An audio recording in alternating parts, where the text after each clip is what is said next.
अस्सलामुअलैकुम dear student, आप सबको हमारी तरफ से वेलकम।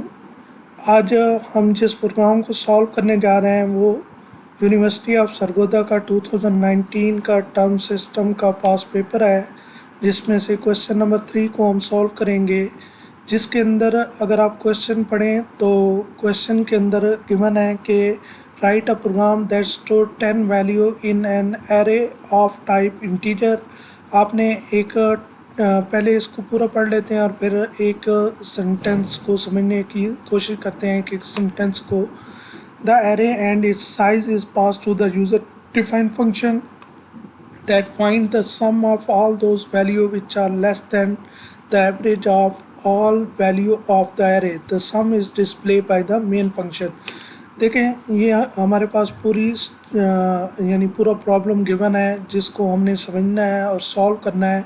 तो एक दो बार आप पूरी प्रोग्राम को इसी तरह प्रोग्राम स्टेटमेंट जो भी आपको गिवन होगी उसको अच्छी तरह पढ़ लेंगे और फिर आप स्टेंस बाय स्टेंस या स्टेंस को भी आप कुछ हिस्सों में डिवाइड करके उसको इंटरप्रेट करने की कोशिश करेंगे। चाहे आप रफ अमल कर लें और क्वेश्चन को पहले पेपर वर्क करने उस पर सॉल्व करने की कोशिश करें और फिर बाकायदा उसको इम्प्लीमेंट करें। तो सबसे पहले हम फर्स्ट सेंटेंस को रीड आउट करते हैं और उसको इंटरप्रेट करने की कोशिश करते हैं। तो फर्स्ट सेंटेंस हमें कहता है write a program that store 10 value in an array of type integer. तो अगर आप इसको और से पढ़ें और बार बार पढ़ें तो आपको समझ आएगी कि आपने 10 वैल्यू स्टोर करनी है एक एरे के अंदर जिसकी टाइप क्या है, इंटीजर। तो इसका मतलब है हमें इंटीजर टाइप एक एरे डिक्लेयर करना है जिसका साइज़ क्या है, 10 है।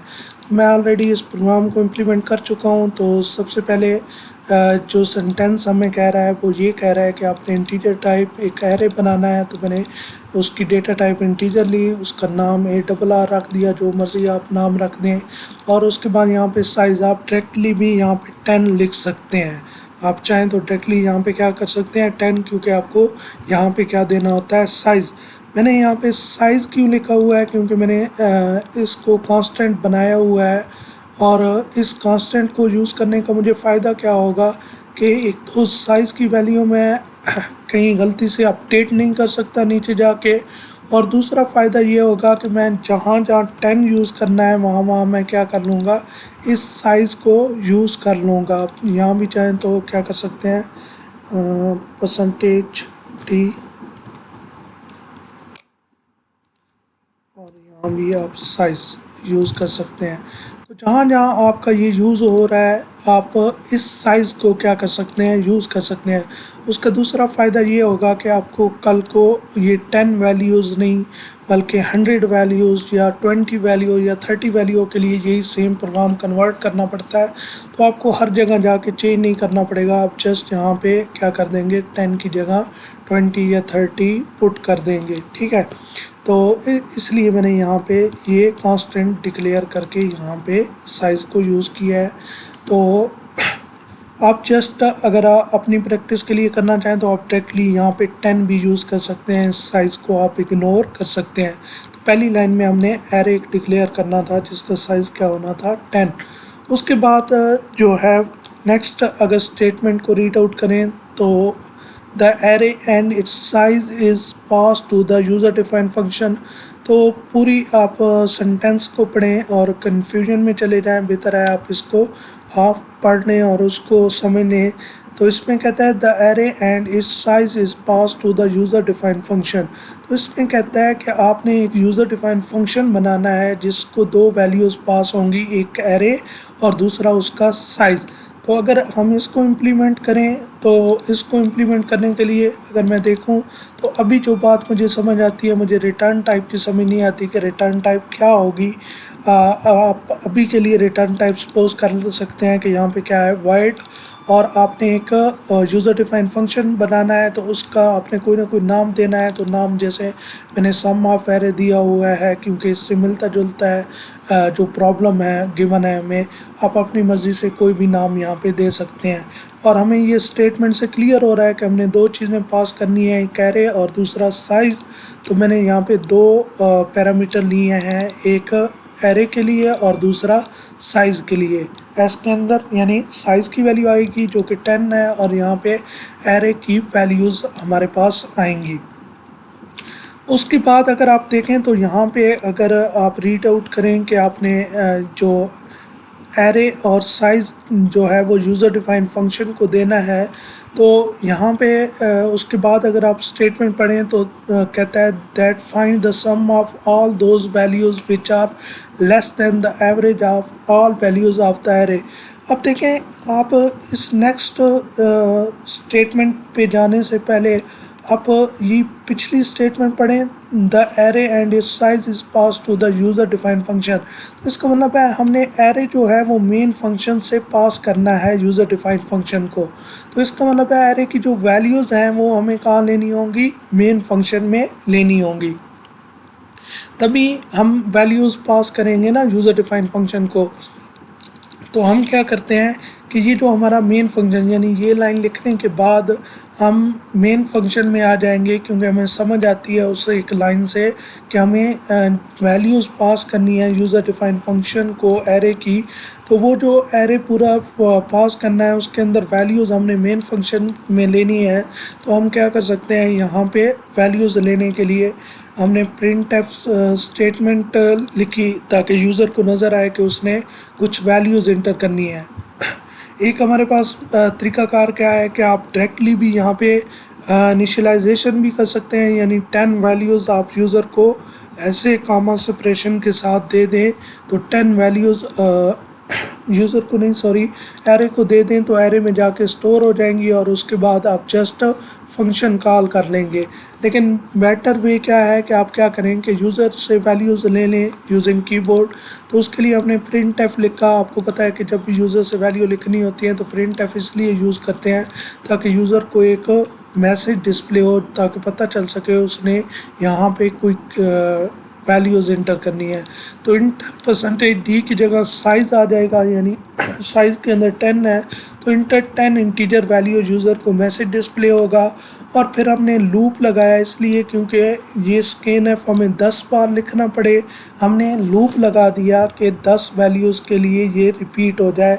आई 0 इंडेक्स से स्टार्ट होगा और लेस दैन 10 तक जाएगा, यानी 0 to 9 तमाम इंडेक्स में वैल्यूज़ यूज़र से लेता जाएगा कीबोर्ड के थ्रू और इन इंडेक्स पे यानी एरे के अंदर क्या करता जाएगा, स्टोर करता जाएगा। तो ये यूज़र से हमने वैल्यूज़ ले ली। यूज़र से वैल्यू लेने के बाद हमें समझ आती थी कि हमने ये जो फंक्शन कॉल करना है उसको दो वैल्यूज़ पास करनी है, एक एरे और एक साइज़।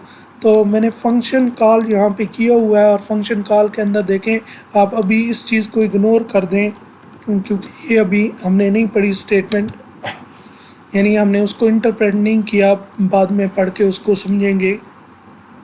तो फंक्शन कॉलिंग जो होती है सिंपली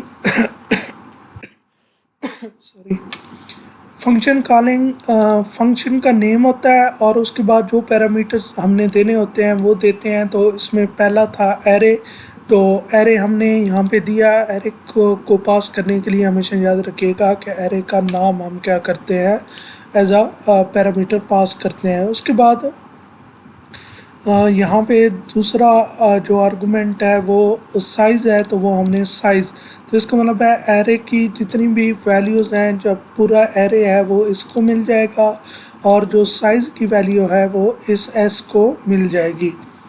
तो इस तरह ये हमारा फंक्शन कॉल होगा। अब आगे हम इसको पढ़ते हैं तो वो कहता है कि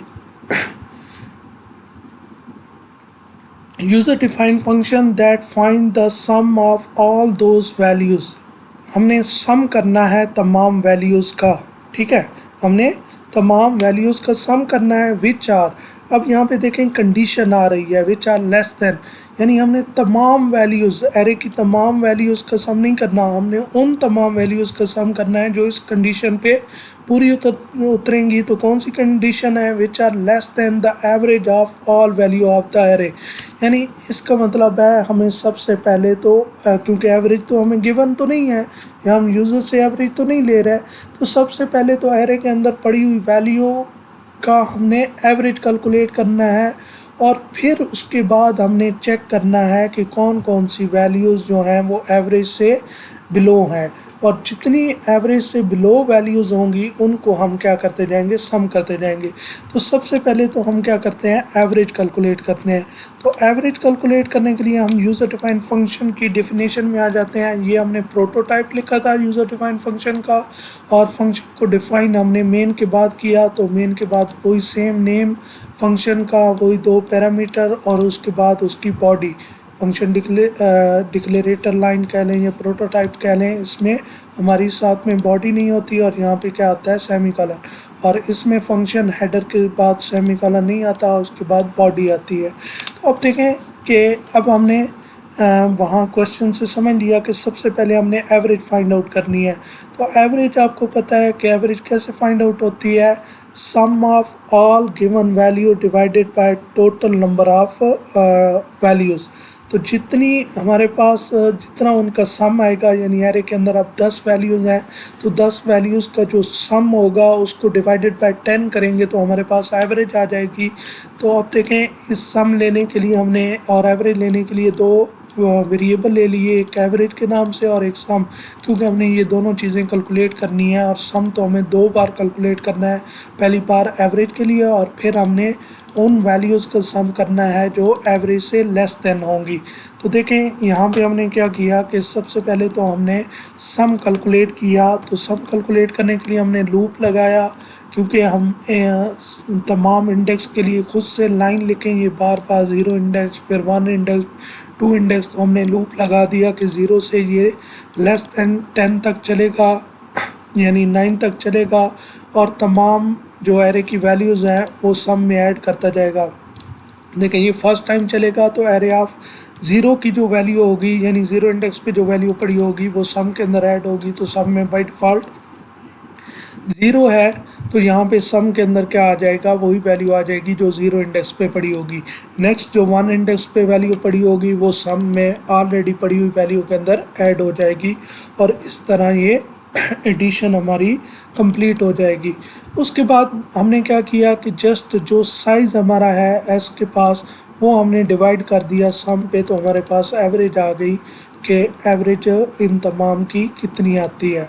उसके बाद एवरेज कैलकुलेट करने के बाद हमें कहा गया था कि आपने उन तमाम वैल्यूज़ का सम लेना है जो एवरेज से लेस देन है। तो इसका मतलब है सेम इसी तरह हमने सम लेना है, लेकिन दरमियान में एक क्या आ जाएगी, कंडीशन। तो देखें, उसी तरह हमने लूप लगाया और उसी तरह ये स्टेटमेंट लिखी। इससे पहले हमने सम को 0 क्यों कर दिया, क्योंकि सम में बाय डिफ़ॉल्ट जो ऑलरेडी कैलकुलेटेड रिज़ल्ट है वो पड़ा है, उसको हमने ख़त्म करना है, क्योंकि अब हमने दोबारा सम लेना है उन वैल्यूज़ का जो एवरेज से लो होंगी। तो इसलिए हमने सम के अंदर जो डिफ़ॉल्ट वैल्यू है वो 0 रखवा दी। उसके बाद हमने सेम उसी तरह लूप लगाया और ये स्टेटमेंट उसी तरह लगाई है। लेकिन अगर हम ये कंडीशन ना लगाएं तो ये तमाम का सम कर देगा, जैसे यहाँ पे तमाम वैल्यू का सम कर रहा है। लेकिन हमें अब कंडीशन लगानी थी कि पहले चेक करो, सम करने से पहले चेक करो कि एरे ऑफ आई, यानी जिस इंडेक्स की वैल्यू आप सम करने जा रहे हो उस पे पड़ी हुई वैल्यू एवरेज से लेस देन होनी चाहिए।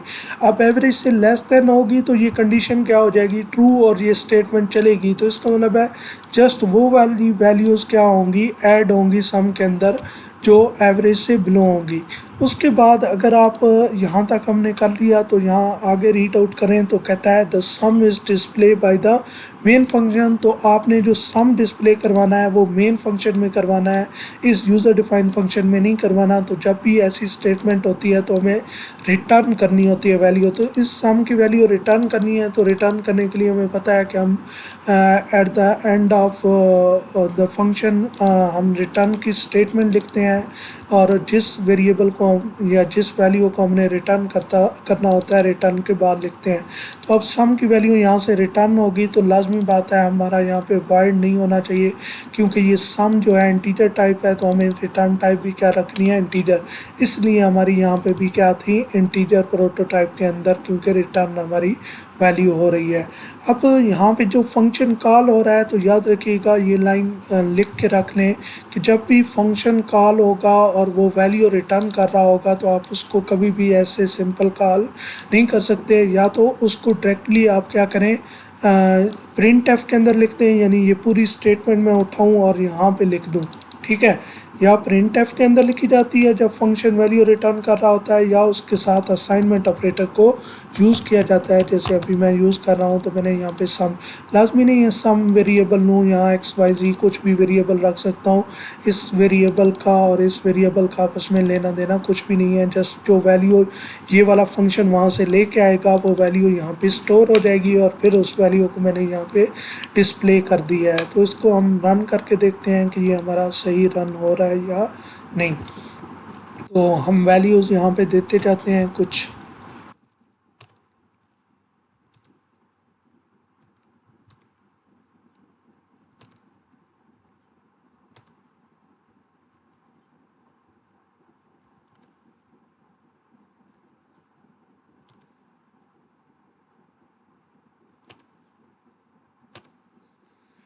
तो देखें 25 आंसर आया, आई थिंक सो। इसकी एवरेज जो है वो तकरीबन 18 टू 20 रही होगी। तो 12, 6, 18 और 4 22, और ये 3 ऐड हुए इसके अंदर, तो 25 रिज़ल्ट आ रहा है। आप इसको कैलकुलेटर पे चेक भी कर सकते हैं, और मुझे क्योंकि पूरा यकीन है कि ये सही वर्क कर रहा है, तो उम्मीद करता हूँ आपको इस प्रोग्राम की समझ आ गई होगी। इससे रिलेटेड कोई क्वेश्चन हो या इसके अलावा भी प्रोग्रामिंग रिलेटेड कोई क्वेश्चन हो तो आप पूछ सकते हैं। थैंक यू सो मच, ख्याल रखिएगा, अल्लाह हाफिज़।